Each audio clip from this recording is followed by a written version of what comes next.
नमस्कार, सगरमाथा प्राइम समाचारमा स्वागत छ। म प्रसन्न ढुङ्गाना।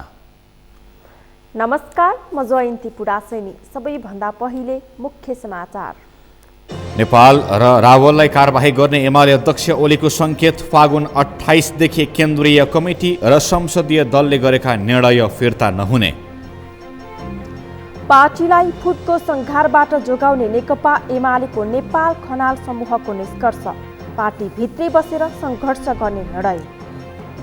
बुटवल नारायणघाट सडक निर्माण कम्पनी चाइना स्ट्रेटद्वारा नेपाली कामदार कुटिए। ज्याला माग्न जाँदा चिनियाहरूले कुटपिट गरेको कामदारको गुनासो।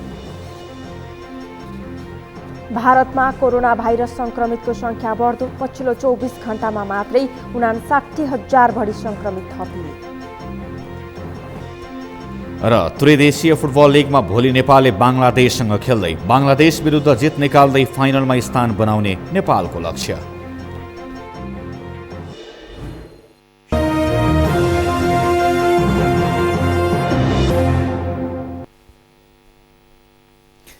सगरमाथा प्राइम समाचार अब विस्तारमा। प्रधानमन्त्री समेत रहेका नेकपा एमाले अध्यक्ष केपी शर्मा ओलीले बोलाएको संसदीय दलको बैठकमा माधव नेपाल पक्षधर नेता पनि सहभागी भएका छन्। आजको संसदीय दलको बैठकले 28 फागुनदेखि पार्टी केन्द्रीय कमिटी र संसदीय दलले गरेको निर्णय फिर्ता नलिने निर्णय गरेको छ। पुष्कर खतिवडाको रिपोर्ट। नेकपा एमालेको संसदीय दलको बैठक प्रधानमन्त्री निवास बालुवाटारमा सम्पन्न भएको छ। प्रधानमन्त्री एवं नेकपा एमाले संसदीय दलका नेता केपी शर्मा ओलीले शुक्रबार बोलाएको संसदीय दलको बैठकमा स्पष्टीकरण सोधेका नेतालाई कारबाही गर्ने संकेत गरेका छन्। उनले माधव कुमार नेपाल र भीम रावलले दिएको स्पष्टीकरण चित्तबुझ्दो नभएको भन्दै यो कारबाही योग्य रहेको प्रधानमन्त्रीले बताएको प्रमुख सचेतक विशाल भट्टराईले बताए। 4 जनालाई हामीले स्पष्टीकरण गरेको त्यो केन्द्रीय कमिटीको बैठकले औपचारिक निर्णय गरेर गरेका थियौँ। अब पार्टीमा विधान विपरीत काम गर्ने र सडकहरूमा बसेर पार्टी अध्यक्षलाई हटाउने, दलको नेता हटाउने सम्मको काम तपाईँहरूले गर्नुभयो। हामीले त कम्तीमा त्यति त गऱ्यौँ नि त भन्दै प्रधानमन्त्रीले के भन्नु भने 4 जनाको 2 जनाको स्पष्टीकरण आएको छ। त्यो स्पष्टीकरण चाहिँ अत्यन्त नकारात्मक छ, त्यो कारबाहीको भागीदार छ। प्रधानमन्त्रीले भनेको शब्द त्यही नै हो। र अरू बाँकी 2 जनाको त्यो कोणबाट नभइकन अत्यन्तै सकारात्मक कोणबाट र त्यो स्पष्टीकरणबाट चाहिँ पार्टीलाई एकढिका राख्न मद्दत पुगोस्, त्यस्तो आशयका साथ स्पष्टीकरण आउने अपेक्षा गर्दछु भनेर पनि प्रधानमन्त्रीले भन्नुभएको छ। पार्टी अध्यक्ष एवं प्रधानमन्त्री ओलीले नेपाल र रावलसँगै नेताहरू घनश्याम भुषाल र सुरेन्द्र पाण्डेलाई पनि स्पष्टीकरण सोधेका थिए। बैठकमा ओलीले फागुन 28 देखि पार्टी केन्द्रीय कमिटी र संसदीय दलले गरेको निर्णय फिर्ता नहुने समेत बताएका छन्। ओली समूहले नेकपा एमालेको संसदीय दलको विधानलाई चैत 7 गते बसेको संसदीय दलको बैठकमा संशोधन गरेको थियो। उक्त संशोधनले ओलीलाई थप अधिकार दिएको छ, जसको नेपाल पक्षले विरोध गर्दै आएका छन्। उक्त समूहले ओलीले सोधेको स्पष्टीकरणको जवाब फर्काएको छ भने ओलीलाई नै कारबाही गर्नुपर्ने जिकिर गरेको छ। साथै 2075 जेठ 2 अगाडिकै अवस्थामा एमाले सञ्चालन हुनुपर्ने अडान राखेको नेता योगेश भट्टराईले बताए। फागुन 23 गते पछाडि उत्पन्न परिस्थितिको सन्दर्भमा केही धारणाहरू राख्यौँ र हामीले के भन्यौँ भने फागुन 23 गतेको सर्वोच्च अदालतको निर्णयले हामीलाई पूर्ववत पार्टीमा फर्काएको अवस्थामा पार्टीको संसदीय दल जसरी पूर्ववत अवस्थामा अगाडि बढ्यो, त्यसै गरिकन पार्टी केन्द्रीय कमिटी र पार्टीका मातहत सम्पूर्ण कमिटीहरू पनि 2075 जेठ 2 गतेको अवस्थामा फर्क्यौँ र त्यहाँबाट नयाँ ढङ्गले पार्टीलाई एकताबद्ध बनाएर लैजाउँ। यसमा मुलुकको प्रधानमन्त्री हुनुको नाताले र यो पार्टीको अध्यक्ष हुनुको नाताले तपाईँले पहल कदमी लिनुहोस्। हिजोका कतिपय तिता मिठा कुराहरूलाई बिर्स्यौँ, उत्तेजित भए होइन, संयम र धैर्यताका साथ अगाडि बढ्नुपर्छ, किनभने परिस्थिति निकै खतरा छ, निकै चुनौतीपूर्ण छ। सर्वोच्च अदालतको फैसलापछि फागुन 23 मा एमाले बिउतिएपछि नेपाल पक्षका सांसदहरू दलको बैठकमा सहभागी भएका थिएनन्। तर शुक्रबार बसेको नेपाल पक्षको केन्द्रीय कमिटी बैठकले सहभागी हुने निर्णय गरेपछि सांसदहरू बैठकमा गएका हुन्। तर वरिष्ठ नेता माधव कुमार नेपाल र नेता भीम रावल भने बैठकमा गएनन्। बैठक अघि ओलीले राष्ट्रिय सभा सदस्य सुमन प्याकुरेललाई राष्ट्रिय सभामा पार्टीको संसदीय दलको नेतामा चयन गरेका थिए। सगरमाथा टेलिभिजनका लागि पुष्कर खतिवडा, काठमाडौँ। नेकपा एमालेको नेपाल खनाल समूहले पार्टीलाई फुटको संहारबाट जोगाउने निष्कर्ष निकालेको छ। आज बसेको केन्द्रीय कमिटीको बैठकले एमालेलाई फुटबाट जोगाउन पार्टीभित्रै बसेर सङ्घर्ष गर्ने निर्णय गरेको हो। अमृत ढकालको रिपोर्ट। नेकपा एमाले फुटतर्फ उन्मुख भएको आशंका गरिरहेका बेला नेपाल खनाल समूहले पार्टीभित्रै बसेर सङ्घर्ष गर्ने निर्णय गरेको छ। शुक्रबार बसेको नेकपा एमाले नेपाल खनाल समूहको केन्द्रीय कमिटीको बैठकले पार्टीलाई फुटको सङ्घारबाट जोगाएर विधि र पद्धतिका आधारमा पार्टीलाई चलाउने निष्कर्ष निकालेको छ। त्यसका लागि पार्टीका जुनसुकै बैठकमा सहभागी हुने वरिष्ठ नेता जलनाथ खनालले बताए। हामीले पार्टीको बैठक जहिले पनि पार्टीका कार्यालयमा हुनुपर्छ भनेका छौँ। संसदीय दलको बैठक पनि संसदीय दलको अफिस छ, संसदीय दलको अफिसमा कार्यालयमा राख्नु राम्रो हुन्छ। म त्यही भन्नलाई आजको बैठकमा हजुरहरूको उपस्थिति हुन्छ। म जान्छु। प्रधानमन्त्री समेत रहेका पार्टी अध्यक्ष केपी शर्मा ओलीले एकलौटी रूपमा गरेका पार्टीका निर्णयलाई भने अस्वीकार गर्ने एमालेको नेपाल खनाल पक्षले जनाएको छ। सर्वोच्च अदालतले साबिक एमाले बिउताइदिएपछि पार्टी पुरानै संरचनामा अनुसार चल्नुपर्ने नेताहरूको माग छ। एमाले जहाँ बिउताइयो त्यो बिउतेकै ठाउँबाट पार्टीका सङ्गठन संरचना सम्पत्ति जे हुन् त्यही बिन्दुमा फर्काएको हुनाले पार्टी त्यहीँबाट सुरु हुनुपर्छ भनेर हामी सेन्ट्रल कमिटीका सदस्यहरूले दस्तखत गरेर बैठकको माग गर्ने भन्ने निर्णय हामीले गऱ्यौँ एउटा। त्यसैको लागि उहाँहरूलाई चाहिँ बोलाइएको थियो। हामीले थाई कमिटीमा यही छलफल गरेका थियौँ। दोस्रो संसदीय दलको बैठकमा जाने, आफ्ना कुराहरू राख्ने, नोट अफ डिसिसन राख्ने, त्यहाँबाट फर्क को जानुहुन्छ सबैजना। बैठकमा सहभागी नेकपा एमालेका नेता रघुजी पन्तले पार्टीलाई एकताबद्ध गरेर अगाडि बढ्ने बताए। उनले पार्टीलाई क्रियाशील बनाउन आन्तरिक सङ्घर्ष आवश्यक रहेको स्पष्ट पारे। आजको संसदीय दलको बैठकमा जानुहुन्छ, त्यहाँ आफ्नो कुराहरू राख्नुहुन्छ र हामीले यो किन निर्णय गऱ्यौँ भन्दाखेरि हामी नेकपा एमाले भित्र बसेर पार्टीलाई बलियो बनाउनको लागि, पार्टीलाई शुद्ध बनाउनको लागि, पार्टीलाई गतिशील र क्रियाशील बनाउनको लागि र पार्टीलाई विधि र पद्धतिमा चलाउनको लागि पार्टीभित्रै रहेर सङ्घर्ष गर्ने हाम्रो नीतिअनुसार संसदीय दलको बैठकमा भाग लिएर आफ्ना कुराहरू राख्ने भन्ने हामीले एउटा निर्णय गरेका छौँ। साथीहरू दलको बैठकमा जानुहुन्छ। प्रधानमन्त्री समेत रहेका पार्टी अध्यक्ष केपी ओली एकलौटी ढङ्गले अघि बढेको आरोप लगाउँदै आएको पार्टीभित्र समानान्तर गतिविधि गर्दै आएको नेपाल खनाल समूहले पार्टीभित्रै आन्तरिक सङ्घर्ष गर्ने निर्णय गरेसँगै कार्यकर्ताले एमाले फुटको सङ्घारबाट जोगिने अपेक्षा गरेका छन्। सगरमाथा टेलिभिजनका लागि क्यामेरामा उत्सव वाग्लेका साथमा अमृत ढकालको रिपोर्ट। संसदीय समितिले निर्माणाधीन नारायणघाट बुटवल सडक खण्डको निर्माण कार्य तोकिएकै समयभित्र सम्पन्न हुने गरी काम अगाडि बढाउन सरकारलाई निर्देशन दिएको छ। प्रतिनिधि सभा अन्तर्गतको विकास तथा प्रविधि समितिको आज बसेको बैठकले नारायणघाट बुटवल सडक खण्ड आयोजनाको निर्माण कार्य तोकिएको समयभित्र सम्पन्न हुने गरी सुरु गर्न नेपाल सरकार भौतिक पूर्वाधार तथा यातायात मन्त्रालयलाई निर्देशन दिएको हो। पूर्व तयारी बिना काम अगाडि बढाएको निष्कर्ष निकाल्दै समितिले सबै प्रक्रिया पूरा गरी तोकिएकै समयभित्र निर्माण कार्य सम्पन्न गर्ने गरी काम सुरु गर्न निर्देशन दिएको हो। समितिले नेपालमा सञ्चालनमा रहेका आयोजनाहरूको होर्डिङ बोर्ड लगायतका डकुमेन्टहरू अङ्ग्रेजी भाषामा हुँदा आम नागरिकले नबुझ्ने भएकाले नेपाली भाषामा लेख्ने व्यवस्था गर्न पनि सरकारलाई निर्देशन दिएको छ। राजमार्गबाट ठुलो मात्रामा यात्रुहरू आवत जावत गर्ने भएको हुँदा यस खण्ड अन्तर्गत पर्ने निर्माणाधीन नारायणघाट बुटवल सडक खण्ड आयोजनाको काम पूर्व तयारी बिना अगाडि बढाइएको तथा न्यून क्षमताका निर्माण व्यवसायबाट काम भइरहेकोले योजना आयोजना समयमा सम्पन्न हुन नसक्दा यात्रुहरूले अनावश्यक रूपमा शास्ति बेहोर्नु परिरहेकोले गुणस्तरीय रूपमा तोकिएको समयमा आयोजना सम्पन्न हुने गरी कार्य अगाडि बढाउन समिति नेपाल सरकार भौतिक पूर्वाधार तथा यातायात मन्त्रालयलाई निर्देशन गर्दछ। समितिले समितिमा रहेका सांसद र कर्मचारीले निकट समयमा नारायणघाट बुटवल सडक खण्डको स्थलगत अवलोकन भ्रमण गर्ने निर्णय पनि गरेको छ। त्यसै गरी पूर्वाधार विकास आयोजनाका सम्बन्धमा समितिमा छलफल भए पनि निष्कर्षमा पुग्न नसकेका कारण विकासका उपयुक्त मोडेलका बारेमा पूर्वाधार विज्ञहरूसँग समितिले कार्यशाला गोष्ठी आयोजना गर्ने निर्णय गरेको पनि सभापति खड्काले बताउनुभयो। राष्ट्रिय सरोकार तथा समन्वय समितिले आर्थिक वर्ष 2076-77 को वार्षिक प्रतिवेदन पारित गरेको छ। समितिको आज बसेको बैठकले लकडाउनका कारण अघिल्लो वर्ष पारित गर्न नपाएको आर्थिक वर्ष 2076-77 को वार्षिक प्रतिवेदन समिति सदस्यहरूको राय सल्लाह सुझावको आधारमा पारित गरिएको समिति सभापति दिलकुमारी रावल थापाले बताउनुभयो।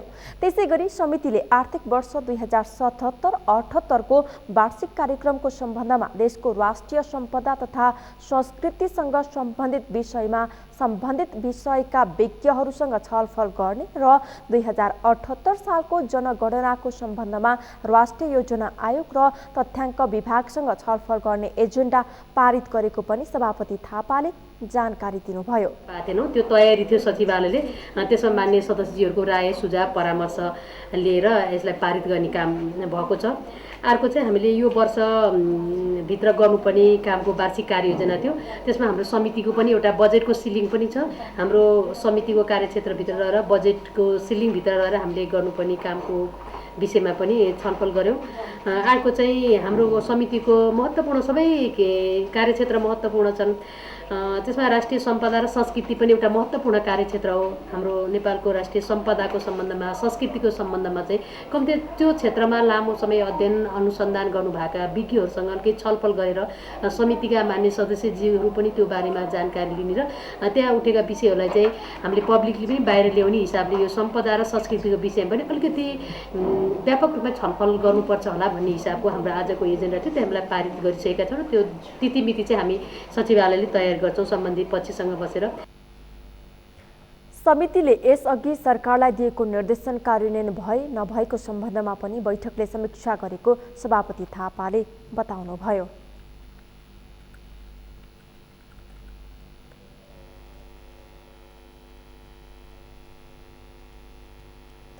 सर्वोच्च अदालतले नेकपा माओवादी र एमाले ब्युत्याइदिएपछि सङ्घ र प्रदेशका सरकारहरू पनि फेरबदलको चर्चा चलेको छ। एमाले माओवादी केन्द्र ब्युतिएपछि सुदूरपश्चिम प्रदेश सरकार पनि सङ्कटमा परेको छ। माओवादीका 12 जना सांसदमध्ये 1 जना एमालेमा प्रवेश गरेपछि 11 मात्रै बाँकी छन् भने एमालेसँग 25 जना सांसद छन्। केन्द्रमा जसपासँग मिलेर सरकार बनाउने एमालेको तयारीसँगै सुदूरपश्चिम प्रदेश सरकारको आयु पनि घट्दै गएको छ। कैलालीबाट दिनेश विष्टको रिपोर्ट।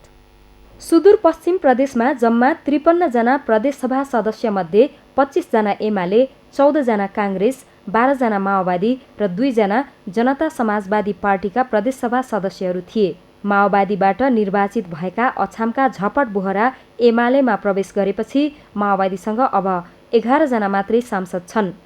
झपट बोहराको सांसद पद गए 52 जना प्रदेशसभा सदस्य रहनेछन्। 27 जना संसद पुगे बहुमत पुग्नेछ। यसका लागि एमाले जनता समाजवादी पार्टीसँग मिलेर सरकार बनाउने तयारी पनि गरेको छ। प्रदेश सरकारको विकल्पमा अहिले एमाले छ। मुख्यतया केन्द्रकै समीकरण कुरिरहे पनि यो सरकारलाई स्वीकार्न भने नसकिने एमालेका सांसदहरू बताउँछन्। अब नेकपा माओवादी केन्द्रले सङ्घीय सरकारमा दिएको समर्थन अहिलेसम्म कायम रहेको बेलामा सुदूरपश्चिम प्रदेशको सरकारको बारेमा के गर्ने भनेर अझै छलफल भइसकेको छैन र हामी सञ्चय दलको बैठक बोलाउँछौँ, माग गर्छौँ छिटो नै। त्यो बैठकले नेकपा एमाले यहाँको सरकारको समीक्षा पनि गर्छ। निरन्तरता हुने कुरा त धेरै मलाई विश्वास लाग्दैन, यो सरकारले नै निरन्तर पाउला भन्ने कुरा लाग्दैन। किनकि यो सरकारले जसरी काम गर्नु पर्थ्यो, जसरी 3 वर्षमा काम गर्नु पर्थ्यो त्यो नगरेको कुरा हामीले पटक पटक संसदमा उठाएका छौँ। यो सरकारले निरन्तरता पाउने भन्ने कुरामा हामी विश्वस्त छैनौँ। काङ्ग्रेसले पनि यो सरकारको विकल्प खोजिरहेको छ। आफूसँग 14 जना सांसद भए पनि सरकारमा जान माओवादी र जसपालाई काङ्ग्रेसले लिनै पर्छ। काङ्ग्रेसको नेतृत्वमा सरकार बन्ने समेत चर्चा हुन थालेका छन्। त्यसका लागि प्रदेशको काङ्ग्रेस संसदीय दल तयार छ। नयाँ सरकार जसको नेतृत्वमा बने पनि अहिलेको सरकार परिवर्तन अनिवार्य रहेको काङ्ग्रेसको ठहर छ। नेकपाभित्रै जो अहिलेको वर्तमान अवस्थामा जति राजनीतिक तरलता देखिन्छ, किन सर्वोच्च अदालतले भर्डिक्ट दिइसके पश्चात अब फेरि पुरानै स्थितिमा चाहिँ नेकपालाई राखेको छ। नेकपा एमाले, नेकपा माओवादी केन्द्र। त्यसका अहिलेको अवस्थामा मलाई लाग्छ हामी आफै खोजेका सरकार बनाउन खोजेका होइनौँ।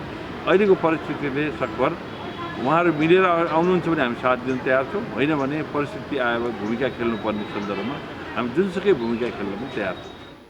एमाले माधव समूहले भने अहिले नै सरकार विरुद्ध जाने कुनै तयारी नभएको जनाएको छ। केन्द्रमै माओवादीले समर्थन फिर्ता नलिएका कारण यहाँ पनि केन्द्रकै निर्देशन अनुसार जाने तयारी छ।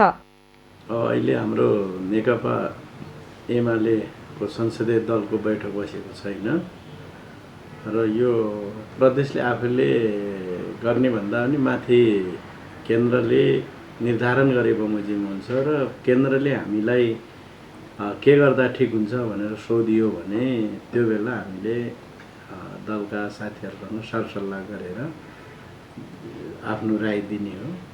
सम्भावना के छ? सम्भावना अहिले केही भन्न सकिँदैन। सरकार यहीलाई टिकाइराख्ने अथवा जसपासे जसरी माथि जसपा खान्छ चलुन्जेलसम्म यसैलाई टिकाइराख्ने।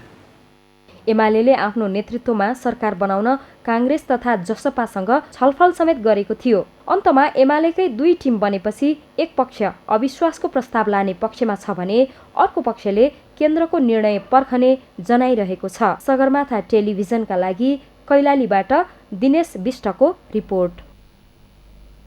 केन्द्रीय सरकारले प्रदेश र स्थानीय सरकारका काममा सहयोग नगरेको गण्डकी प्रदेशका मुख्यमन्त्री तथा स्थानीय सरकारका जनप्रतिनिधिले गुनासो गरेका छन्।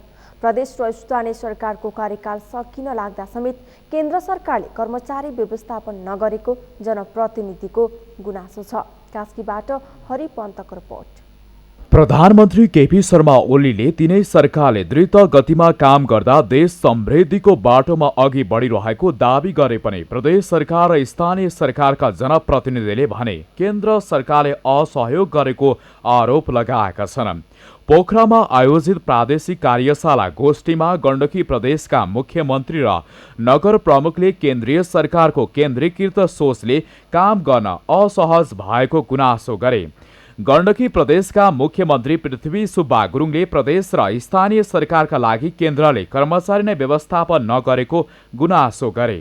त्यो चाहिँ तपाईँको ट्रान्जिसनल फेजमा चाहिँ हामीले यो संघीयता कारण नयाँ सरकारबाट आउनुभन्दा निर्वाचित सरकारबाट आउनुभन्दा अगाडि पुरा गर्नुपर्ने ट्रान्जिसनल फेजका चाहिँ कामहरू हामीले केही गरेनौँ। चाहिँ विवादका कारणले झगडाका कारणले कर्मचारीको व्यवस्थापन गरेनौँ, स्रोत साधनको बाँडफाँड गरेनौँ, सारा गरेनौँ। सबै जिम्मा चाहिँ नेपाल सरकारलाई दियो। नेपाल सरकारले त्यो खाने तहको त्यो व्यवस्थापन गर्न गरेन, उदासीन भएर बस्यो। प्रदेशहरूमा त्यो ठिक ढङ्गले चाहिँ गर्न सकेन। आजसम्म चाहिँ प्रदेशमा चाहिँ र खाने तहमा कर्मचारी नै आएको आजसम्म त्यसको व्यवस्थापन गरेन। यहाँ डङडङको एउटा मात्रै उदाहरण, डङडङको यहाँ लोकसेवा आएको चाहिँ कागजहरू छन्। मेरो प्रदेशमा मात्रै 2टा छ, बाबुमोरो चाहिँ पोखरामा। यहाँ अब चाहिँ के अरे सबै चाहिँ खाने तह र प्रदेशको कर्मचारीको व्यवस्थापन प्रदेश लोकसेवा आयोगले गर्ने भने समय नै व्यवस्था भइसकेपछि ती सबै प्रदेश लोकसेवाले हस्तान्तरण गरेर चाँडै गरेर चाहिँ काम सुरु गरिहाल्दा यहाँको कर्मचारी व्यवस्थापन गरिहाल्दा भन्नु पर्दैन। नेपाल सरकारले दायित्व चाहिँ के अरे दिनुपर्ने भावनाले बेहोर्नुपर्ने भावनाले चाहिँ कर्मचारीको दरबन्दी स्वीकृति हामीले गरिसकेपछि अनुमोदन गर्नुपर्ने होला। त्यसको आधारमा सबैको व्यवस्थापन चाहिँ काममा चाहिँ आजसम्म चाहिँ उसले चाहिँ कुनै भूमिका गरेन। नेपाल नगरपालिका सङ्घले केन्द्रीय सरकारसँग बजेट फ्रिज हुने र स्थानीय तहमा बजेट नपुग्दा विकास निर्माणका काम प्रभावित हुन नहुने जनाएको छ। सङ्घले जबसम्म जनताको आर्थिक स्तरमाथि उकासिँदैन तबसम्म समृद्धि मुलुकको परिकल्पना गर्न नसकिने स्पष्ट पारेको छ। दिने कुरा पनि हामीले प्रिय लाग्दैन। अनि मागेर मात्र ल्याएको पैसा चाहिँ हाम्रो सहर कसरी राम्रो हुन्छ, कसरी दिगो हुन्छ, हाम्रो सहरीकरणको यो पनि समस्या छ। र नेपालमा यो आर्थिक अवस्थाको अभावको कारणले अहिले नगर विकास कोषको अघि हाम्रो पोखराको मेयर साहबले भन्नुभयो यसलाई अलिक फरक ढङ्गले जानुपर्छ भनेर अहिले फरक ढङ्गको सोचाइ नगर विकास कोषको भएको छ। नगर प्रमुखले कतै खर्च नै हुन नसक्ने र कतै बजेट खर्च हुन नसक्ने परिपाटीको अन्त्य हुनुपर्नेमा जोड दिएका छन्। अहिलेको परिवर्तित परिस्थितिमा केन्द्र सरकारले आफ्नो मोडालिटीमा परिवर्तन गरिनुपर्नेमा उनीहरूको जोड छ। कसरी परिचालित गर्ने, कसरी बढीभन्दा बढी नगरपालिकाहरूलाई सहरीकरण भएको अनुभूति दिलाउने भन्ने नै हो जस्तो मलाई लाग्छ। तर अहिले हाम्रो यो परिवर्तित परिस्थितिमा यसको सञ्चालनको मोडालिटी नै अलिकति परिवर्तन गर्नुपर्ने हो कि भन्ने मलाई लाग्छ। र यसमा आजको यो हामी सरकारवाला नै भएको कारणले यसको मोडालिटी नै कस्तो बनाउने भन्ने बारेमा पनि सोच्ने हो कि, किन भन्दा कतिपय गाह्रो छ। कोही कोहीका पैसा खर्चहरू नसकेर थोप्रिएका छन्, कसैले पैसा नभएर काम गर्न सकिरहेको छैन नगरपालिकाको लागि। यता नगर विकास कोषले भने नेपालको संविधानमा टेकेर स्थानीय सरकारलाई कसरी बलियो बनाउन सकिन्छ भनेर ध्यान दिएको जनाएको छ। नगर विकास कोषले विशेष गरी नगरपालिका प्लानिङ, आयोजना र पूर्वाधार, आन्तरिक स्रोत परिचालन र सामाजिक पूर्वाधारमा ध्यान दिएको जनाएको छ। यो नै सबभन्दा उत्तम मोडेल हो भनेर राज्यले अवलम्बन गरेको यस नीतिलाई हामीले स्थानीय सरकारहरूलाई कसरी बलियो बनाउने त भन्ने विषयमा र स्थानीय सरकारलाई बलियो बनाउने कुरामा विशेष गरिकन 3वटा क्षेत्रमा यस नगर विकास कोषले सहयोग गर्नुपर्छ भन्ने हिसाबले हामी अगाडि बढिरहेका छौँ। एउटा कुरा प्लानिङको कुरामा, दोस्रो कुरा विभिन्न आयोजनाहरूको पूर्वाधारहरू निर्माण गर्ने कुरामा ऋण लगानी, ऋण र अनुदानको सम्मिश्रण गरेर लगानी गर्ने गरी हामीले चाहिँ आयोजनाहरू छनौट गर्नुपर्छ र लगानी गर्नुपर्छ र त्यसको माध्यम मार्फत नगरपालिकाहरूको आन्तरिक स्रोत वृद्धि हुँदै गई भोलिका दिनहरूमा विभिन्न खालका संरचनाहरू बनाउने कुरामा आफ्नो आन्तरिक स्रोत मात्रै होइन, विभिन्न सरकारका विभिन्न फाइनेन्सियल मोडेलहरू मार्फत विभिन्न संरचना अन्तर्गत प्राप्त अनुदानहरूलाई पनि सही तरिकाले चाहिँ परिचालन हुन गई हामीले व्यावसायिक तथा आर्थिक पूर्वाधारहरू निर्माण गर्न सक्छौँ भन्ने हिसाबले नगर विकास कोष अगाडि बढिरहेको छ। जनताको घर दैलोमा सहज रूपमा सबै प्रकारका सरकारी सेवा पुर्याउने अहिलेको शासन प्रणाली हो। संविधान अनुसार गठन भएका स्थानीय तहले विभिन्न समस्याका कारण प्रभावकारी रूपमा काम गर्न पाएको छैन। स्थानीय र प्रदेश सरकारका जनप्रतिनिधिको जायज माग केन्द्र सरकारले सम्बोधन गर्न आवश्यक छ। सगरमाथा टेलिभिजनका लागि क्यामेरामा शिखर कार्कीका साथमा पोखराबाट हरि पन्तको रिपोर्ट। सगरमाथा प्राइम समाचारमा एकैछिन विश्रामपछि बुटोल नारायण घाट सडक निर्माण कम्पनी चाइना स्ट्रेटद्वारा नेपाली कामदार कुटिए। ज्याला माग्न जाँदा चिनियाहरूले कुटपिट गरेको कामदारहरूको गुनासो। कोरोना रोकथामका लागि सार्वजनिक सवारीमा कडाई गरिने, मास्क अनिवार्य, सिट क्षमता अनुसार यात्रु राख्नुपर्ने, रात्रिकालीन व्यवसाय बन्द गर्ने तयारी। र काठमाडौँ उपत्यकाको आकाश 81 तुवालोले ढाकियो।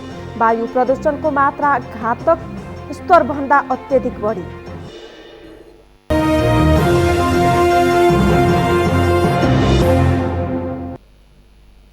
विश्रामपछि सगरमाथा प्राइम समाचारमा पुनः स्वागत छ। अब बाँकी समाचार। बुटोल नारायण घाट सडक खण्ड निर्माणमा जुटेको चिनिया ठेकेदार कम्पनीले सडक निर्माणमा जुटेका नेपाली कामदारलाई कुटपिट गरेको छ।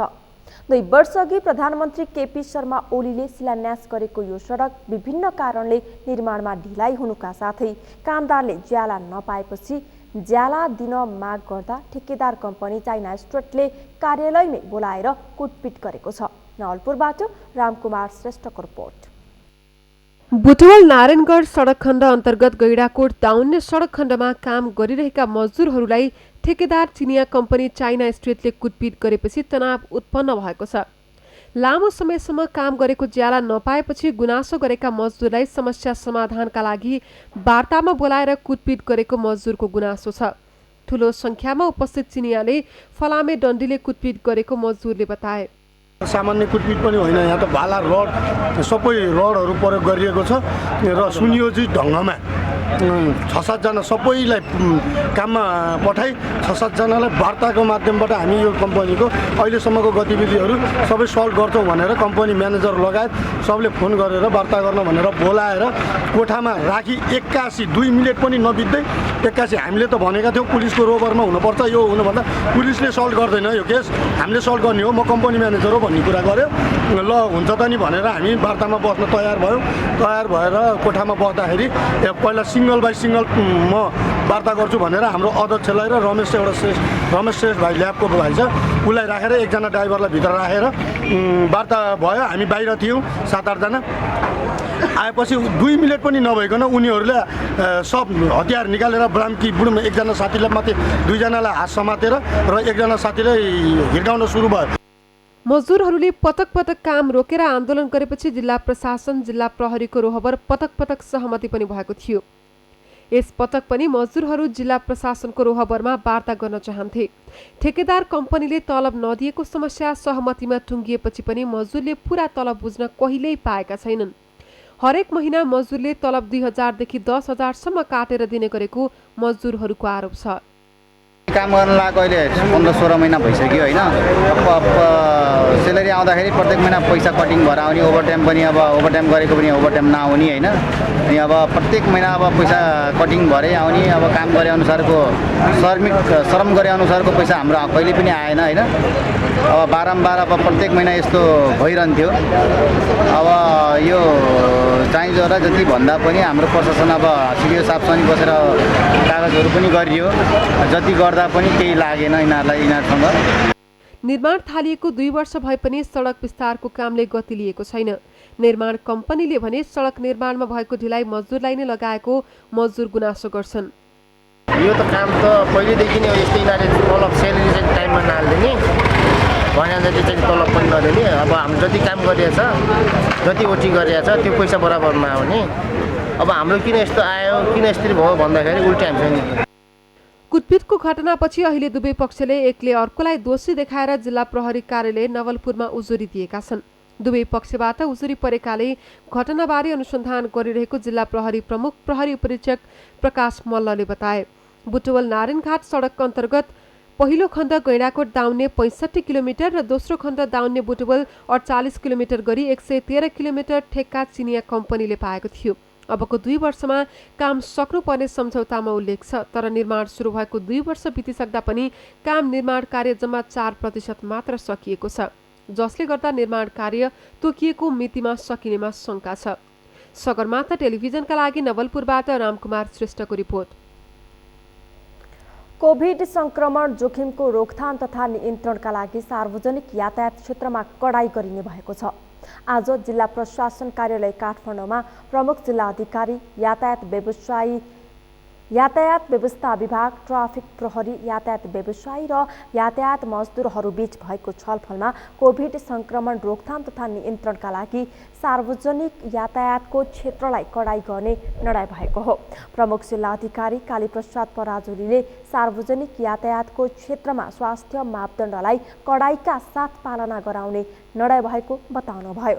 सार्वजनिक यातायात क्षेत्रमा आजैदेखि लागू हुने गरी अनिवार्य मास्क लगाउने, सीट क्षमता अनुसार यात्रुहरू राख्ने, भौतिक दूरीलाई व्यवस्थित गर्ने र बस पार्कमा साबुन पानीको व्यवस्था गरी हात धुने व्यवस्था गर्ने, माइकिङ गर्ने, जनचेतना फैलाउने र अनुगमनलाई प्रभावकारी बनाउने निर्णय भएको पनि प्रमुख जिल्ला अधिकारी पराजुलीले बताउनुभयो। जुन सार्वजनिक यातायात सञ्चालन छ त्यस क्षेत्रमा काम गर्ने सम्पूर्ण यातायात व्यवसायीहरू, मजदुरको प्रतिनिधिहरू, यातायात व्यवस्था विभाग, ट्राफिक प्रहरीको एसएसपी साहब सहितको बैठकले अब यो सार्वजनिक क्षेत्रमा अब आजैदेखि लागू हुने गरी अनिवार्य रूपमा मास्क लगाउने, त्यसपछि चाहिँ सिट क्षमता अनुसार यात्रीहरू राख्ने, भौतिक सिटको क्षमता त भौतिक दूरीलाई पनि अलिकति व्यवस्थित गर्ने र बस पार्कहरूमा चाहिँ साबुन पानीको अनिवार्य व्यवस्था गर्ने, हात धुने व्यवस्था गर्ने र माइकिङको व्यवस्था गर्ने र अब यो चाहिँ जनचेतनालाई चाहिँ व्यापक रूपमा फैलाउने र चाहिँ अनुगमनलाई चाहिँ प्रभावकारी बनाउने भन्ने निर्णय भएको छ। नेपाल यातायात व्यवसायी राष्ट्रिय महासङ्घका वरिष्ठ उपाध्यक्ष विजय बहादुर सुवाणले भारतमा कोरोनाको संक्रमण दर बढ्दै गएको र नेपालमा पनि बढ्दै जाने देखिएकाले पूर्व सावधानी अपनाउने सम्बन्धमा छलफल भएको बताउनुभयो। सार्वजनिक यातायातको क्षेत्रलाई कसरी जोखिमबाट बचाउन सकिन्छ भन्ने विषयमा छलफल भएको उहाँले जानकारी दिनुभयो। यसमा अलिकता चाहिँ यो मित्र राष्ट्रमा चाहिँ बढी देखिएको र काठमाडौँ अथवा नेपालमा पनि यसको जोखिम बढ्दै जाने अवस्था देखिएको हुनाले यसको प्री मेजर्सहरू के गर्न सकिन्छ, यो रोकथामको लागि जस्तो अनिवार्य मास्क भनेको छ, सोशल डिस्टेन्सिङको कुराहरू भनेको छ। यो प्रिमियरली बैठकमा सिडिओ साहबले यसको चाहिँ उहाँको आफ्नो जिम्मेवारी भएको कारणले गर्दाखेरि उहाँले यो सुरुवाती बैठक डाकेर आज चाहिँ प्राइभेट सेक्टर सम्पूर्ण यातायात व्यवसायी महासङ्घ र चाहिँ मजदुर ट्रेड युनियन साथीहरूलाई बोलाएर ट्राफिक महाशाखा, यातायात व्यवस्था विभाग बसेर सम्पूर्ण पब्लिक ट्रान्सपोर्टहरूलाई हामीले कसरी चाहिँ यो जोखिमबाट यसलाई चाहिँ बचाउन सक्छौँ भन्ने उद्देश्यले नै आजको बैठक बसेका हौँ। कोभिड संक्रमणको दोस्रो लहर आउन सक्ने सम्भावना देखिएपछि जिल्ला प्रशासन कार्यालय काठमाडौँले संक्रमणको रोकथाम तथा नियन्त्रणका लागि विभिन्न निकायसँग छलफल गरिरहेको छ। आजको बैठकमा सार्वजनिक यातायातमा मास्क नलगाई यात्रा गर्ने यात्रुलाई कारबाही गर्ने निर्णय भएको पनि जिल्ला प्रशासन कार्यालय काठमाडौँले जनाएको छ। सरकारले कोरोनाको जोखिम बढेको भन्दै नियन्त्रणका लागि राति 9 बजेपछि हुने सबै खाले कार्यक्रम र जमघट बन्द गर्ने तयारी गरेको छ। सरकारले कोभिड-19 सङ्कट व्यवस्थापन केन्द्र CCMCलाई सक्रिय गराउँदै शिक्षा, यातायात र बढी भिडभाड हुने क्षेत्रमा स्वास्थ्य मापदण्डको पालना गर्न निर्देशन दिएको छ। शान्ता दनुवारको रिपोर्ट। नेपालमा कोरोना संक्रमितको संख्या बढ्न थालेको छ। भारतमा संक्रमणको संख्या बढेकाले नेपालमा पनि पुनः संक्रमण बढ्ने जोखिम छ। सरकारले राति 9 बजेपछि हुने सबै कार्यक्रम रोक्ने तयारी गरेको छ। कोभिड-19 को दोस्रो लहरबाट जोगिनुपर्ने अवस्था सँगसँगै आर्थिक सामाजिक क्रियाकलापलाई पनि नियमित गर्नुपर्ने भन्दै स्वास्थ्य मापदण्डलाई कडाइका साथ पालना गराउने तर लकडाउन र सीमा नाका बन्द नगरिने सरकारी अधिकारीको भनाइ छ। 7वटै प्रदेश स्वास्थ्य निर्देशनालय, संघीय प्रादेशिक अस्पताल, स्वास्थ्य सङ्घ संस्था, सबै जिल्ला स्थित स्वास्थ्य कार्यालय र सीमा नाका सहायता कक्ष, भारतबाट प्रवेश गर्ने नाकामा रहेको सहायता कक्षमा ज्वरो आएका यात्रुको मलेरियाको RDT परीक्षण गर्न र कोभिड-19 को एन्टिजेन परीक्षण गर्न सुरु गरेको छ। जनस्वास्थ्यको मापदण्ड पालना गर्दै अति आवश्यक काममा मात्र बाहिर निस्कन निर्देशन दिएको छ। त्यसबाहेक बढी भिडभाड हुने कार्यक्रम, सभा, जुलुस, जमघट बन्द गर्ने निर्णय गरेको छ। उपत्यकाका 3वटै जिल्ला प्रशासन कार्यालयले कोभिड-19 रोकथाम र नियन्त्रणका लागि विभिन्न तयारी गर्दै विद्यालय, सार्वजनिक यातायातका स्थानमा स्वास्थ्य मापदण्ड पालना गर्न निर्देशन दिएको छ। गृह मन्त्रालयले सबै 77वटा जिल्ला प्रशासनहरूलाई परिपत्र गरिसकेको छ। विशेष गरी तराईका बोर्डरका नाकाहरूका प्रमुख जिल्ला अधिकारीहरूलाई पनि यही निर्देशन गरेको छ। अब काठमाडौँको हकमा चाहिँ हामीले अहिले आज पनि सम्पूर्ण यो सार्वजनिक यातायात सञ्चालन गर्ने यातायात व्यवसायहरू, मजदुरहरू, त्यहाँ गर्ने पेसा कर्मीहरूलाई र यातायातको डिजी त्यसपछि ट्राफिक महाशाखाको प्रमुखलाई बोलाएर अब सार्वजनिक यातायात चढ्दा पनि अनिवार्य रूपमा मास्क लगाउने, सिट क्षमता अनुसार यात्रीहरू चढाउने, अब त्यो मास्कहरू नलगाएको छ, स्वास्थ्य प्रोटोकल पालना गरेको छैन भने त्यसको अनुगमन गर्ने भन्ने हिसाबले निर्णय गरेका छौँ। भारतबाट नेपाल प्रवेश गर्ने नाकामा निगरानी बढाउने र केन्द्रबाट अनुगमन गर्ने, अन्तर्राष्ट्रिय विमानस्थलमा स्वास्थ्य परीक्षण र सक्रियता बढाउने भएको छ। नेपाल र भारतको सीमा क्षेत्र खुल्ला गरिनु र स्वास्थ्य मापदण्ड पालना नगर्नु जोखिम बढ्नु मुख्य कारण भएको चिकित्सकहरूको भनाइ छ। पछिल्लो समय के 3-4 हप्ता पहिला चाहिँ हामीलाई लागिरहेको थियो कि कोरोना सङ्क्रमण अब अलिकति कम भएर जान्छ, मत्थरो हुन्छ भन्ने लागिरहेको थियो। तर महामारीको बेला भनौँ न, प्रकोप भइसकेको बेलाको अवस्थाको 50% बिरामीहरू चाहिँ हामीसँग भर्ना थियो भने अहिले यो महिना पनि 50% पुग्न लागिसकेको अवस्था छ। सो हामीले मापदण्डहरू छोड्यौँ अथवा मापदण्डहरूलाई पालना गऱ्यौँ भने त्यसको प्रतिफल पनि यो सङ्क्रमण बिस्तारै अझै पनि कम्युनिटीमा रहिरहेको अथवा अझै बिस्तार फैलिरहेको अवस्था हुनसक्छ। स्वास्थ्य तथा जनसङ्ख्या मन्त्रालयका अनुसार पछिल्लो 24 घण्टामा नेपालमा 156 जना कोरोना सङ्क्रमित थपिएका छन्। यो सँगै कुल सङ्क्रमितको सङ्ख्या 2,76,665 जना पुगेको छ।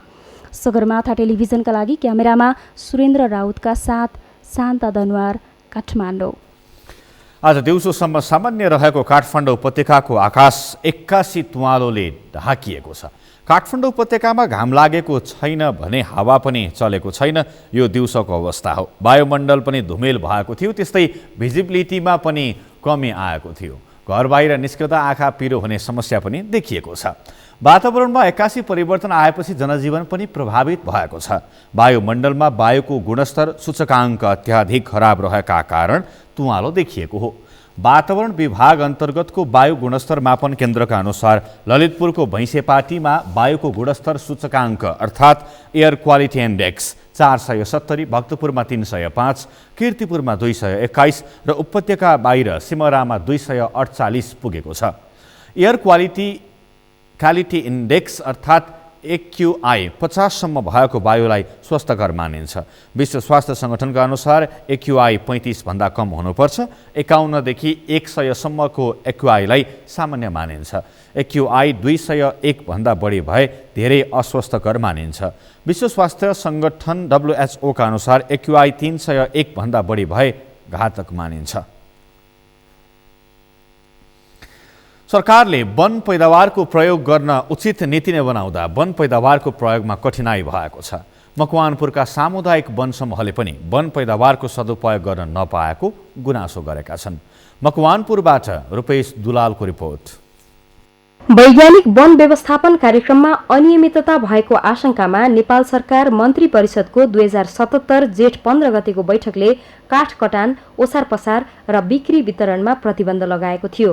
तर गत माघ 11 गतेको मन्त्री परिषद बैठकले वैज्ञानिक वन व्यवस्थापन कार्यविधि 2071 खारेज गर्ने क्रममा सामुदायिक वनबारे स्पष्ट निर्णय नगरेका कारण काठ सदुपयोग गर्न नपाएको मकवानपुरका वन समूहको गुनासो छ।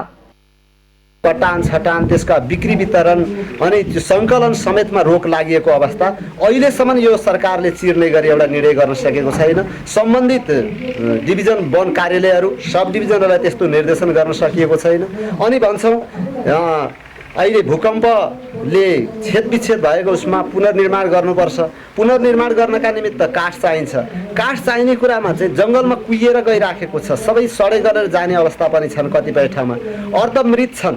त्यस्ता कुराले हामी संरक्षणमुखी वन योजना आउँदै गर्दाखेरि पनि अर्धमृत रुखलाई राखेर 100, 200, 400 वर्षका रुखहरूलाई राखेर हामी वनको समृद्धि खोजिराखेका छौँ। सामुदायिक वनमा काठ कुहिने तर उपभोक्ताले काठको अभाव झेल्नुपर्ने अवस्था आइरहे पनि सम्बन्धित निकायले यसबारे बेवास्ता गरिरहेको गुनासो उपभोक्ताहरूको छ। भूकम्पका कारण भत्किएका घरको पुनर्निर्माण अन्तिम चरणमा रहेको र नयाँ घर बनाउन काठकै अभावले नसकिएको गुनासो उपभोक्ताबाट आइरहे पनि समस्या समाधान नभएको भन्दै सामुदायिक वन समूहको टोली डिभिजन वन कार्यालय मकवानपुरमा डेलिगेसन गएको छ। विभिन्न बेलामा विभिन्न समयमा हामी अथवा ती वन समितिका अध्यक्षहरू सदस्यज्यूहरू गरेर लौ न ती काठहरू हामीलाई चाहिँ उठाउन दिनुहोस् न, अनुमति दिनुहोस् न भन्न अनुमति नदिएर ती वन जङ्गलका काठहरू त्यसै खेर गएका छन्। ती खेर जानेर वन डढले सखा पार्छ। त्यसैले जनता उपभोक्ताहरू अहिले यो भूकम्प लगायतका भूकम्प पीडितहरूले घर बनाउन पाएका छैनन्। विभिन्न किसिमका घर बनाउनलाई एल्युमिनियमका ढोकाहरू हाल्नु पर्यो, झ्याल ढोका हाल्नु परेको छ। त्यसैले त्यो दिनुहोस् न भन्दा नदिएको कारणले हामी सामुदायिक वनका धेरै अध्यक्षहरूको गुनासो आएकोले उहाँको गुनासोलाई परिपूर्ति गर्नको लागि हामी वैज्ञानिक वन कार्यक्रम बाहेकका वन क्षेत्रमा सालका काठ दाउराको कटान, मुछान, बिक्री वितरण र ओसार पसारमा लगाइएको रोकावट प्रक्रिया पुर्याएर खुलाउने निर्णयमा चुरे क्षेत्रको काठको सदुपयोग बारे स्पष्ट निर्णय नरहेको डिभिजन वन कार्यालय मकवानपुरको भनाइ छ। वन कार्यालयले यसबारे स्पष्ट पार्न बागमती प्रदेश उद्योग, पर्यटन, वन तथा वातावरण मन्त्रालयमा पठाएको 1 महिना भइसक्दा पनि जवाफ आएको छैन। बिक्री वितरण चाहिँ होइन, माग आएको छ, त्यहाँ 1-2वटाको माग आएको छ। यहाँ ग्रुप चाहिँ धेरै आउनु हो होइन। अब स्पेसिफिक कुनै एउटा खास सामुदायिक वनको चाहिँ कुरा चाहिँ गर्नुपर्ने कुरा आएन। इन जनरल हेर्दाखेरि चाहिँ अहिले चाहिँ समस्या चाहिँ छैन।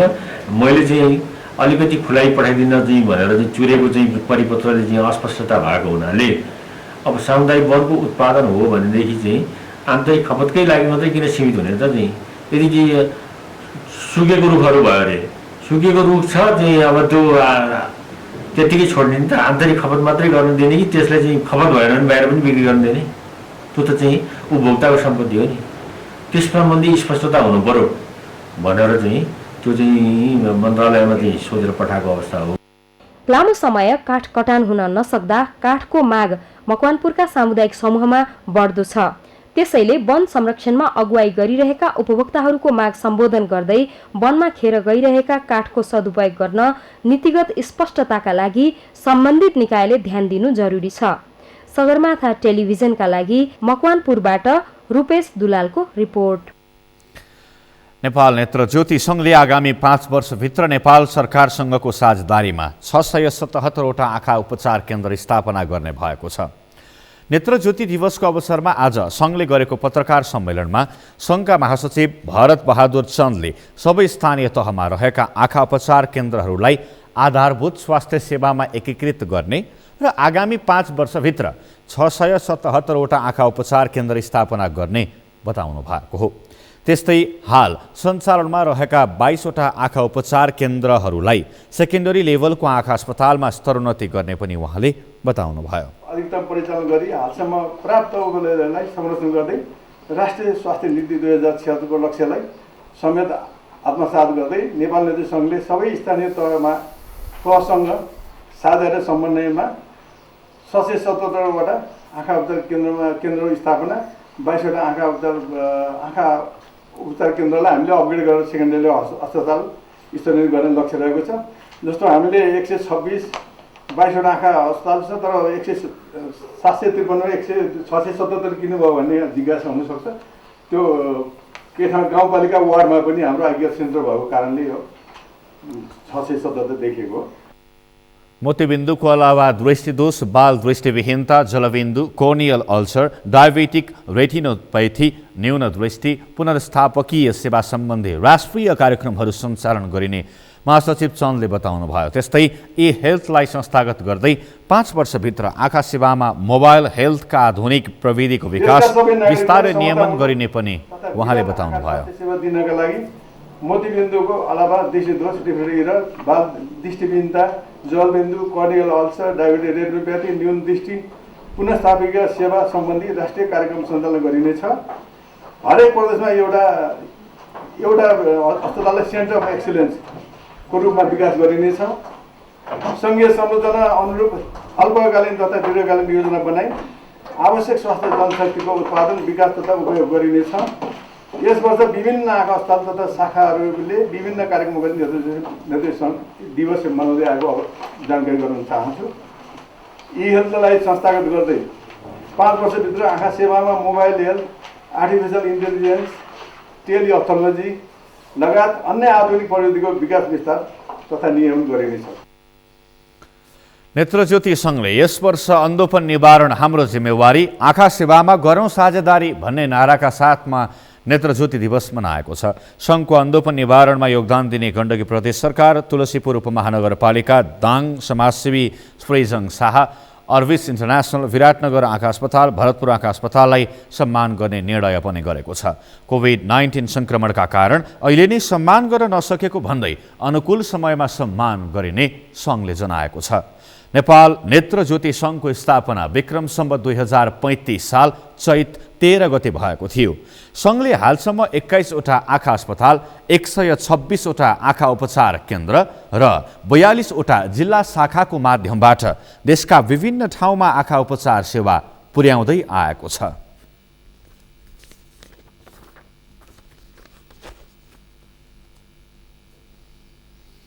सगरमाथा प्राइम समाचारमा पालो भएको छ विश्रामपछि भारतमा कोरोना भाइरस संक्रमितको संख्या बढ्दो, पछिल्लो 24 घण्टामा मात्रै 59,000 बढी संक्रमित थपिए। र त्रिदेशीय फुटबल लिगमा भोलि नेपालले बङ्गलादेशसँग खेल्दै बङ्गलादेश विरुद्ध जित निकाल्दै फाइनलमा स्थान बनाउने नेपालको लक्ष्य।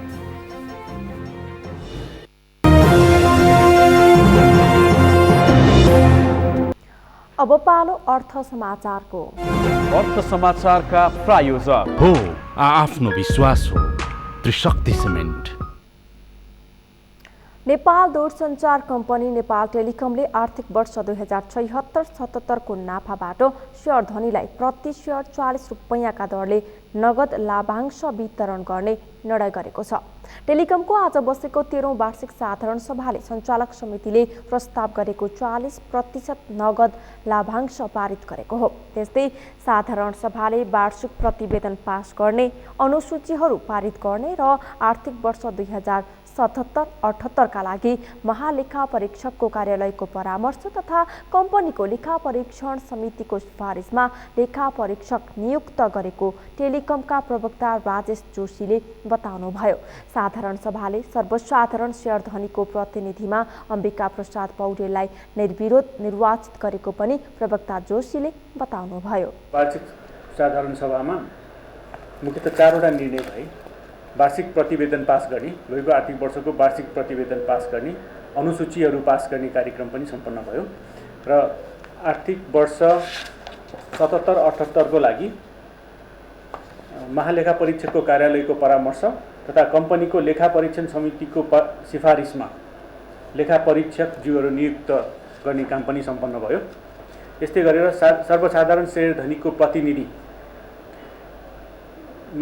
अम्बिका प्रसाद पौडेलज्यू निर्विरोध निर्वाचित भएको घोषणा पनि भयो। साधारण सभामा शेयर धनीहरूले राखेको जिज्ञासाको जवाफ कम्पनीका अध्यक्ष र कार्यकारी प्रमुखले दिनुभएको पनि प्रवक्ता जोशीले बताउनुभयो। टेलिकमले गत आर्थिक वर्षमा 9 अर्ब 74 करोड 89 लाख रुपैयाँ नाफा आर्जन गरेको थियो। त्यस्तै कम्पनीको प्रति शेयर आम्दानी 64 रुपैयाँ 49 पैसा रहेको छ। गत आर्थिक वर्षमा टेलिकमको कुल ग्राहक संख्या 2 करोड पुगेको वार्षिक प्रतिवेदनमा उल्लेख छ। यो सँगै हामी सगरमाथा प्राइम समाचारको अन्त्यमा छौं। अन्त्यमा मुख्य समाचार फेरि एकपटक। नेपाल र रावललाई कारबाही गर्ने एमाले अध्यक्ष ओलीको संकेत। फागुन 28 देखि केन्द्रीय कमिटी र संसदीय दलले गरेका निर्णय फिर्ता नहुने। पार्टीलाई फुटको संघारबाट जोगाउने नेकपा एमालेको नेपाल खनाल समूहको निष्कर्ष। पार्टी भित्रै बसेर संघर्ष गर्ने निर्णय। बुटवल नारायणघाट सडक निर्माण कम्पनी चाइना स्प्रेडद्वारा नेपाली कामदार कुटिए। ज्याला माग्न जाँदा चिनियाहरूले कुटपिट गरेको कामदारको गुनासो। भारतमा कोरोना भाइरस संक्रमितको संख्या बढ्दो। पछिल्लो 24 घण्टामा मात्रै 59,000 भन्दा बढी संक्रमित थपिए। र त्रिदेशीय फुटबल लिगमा भोलि नेपालले बङ्गलादेशसँग खेल्दै बङ्गलादेश विरुद्ध जित निकाल्दै फाइनलमा स्थान बनाउने नेपालको लक्ष्य।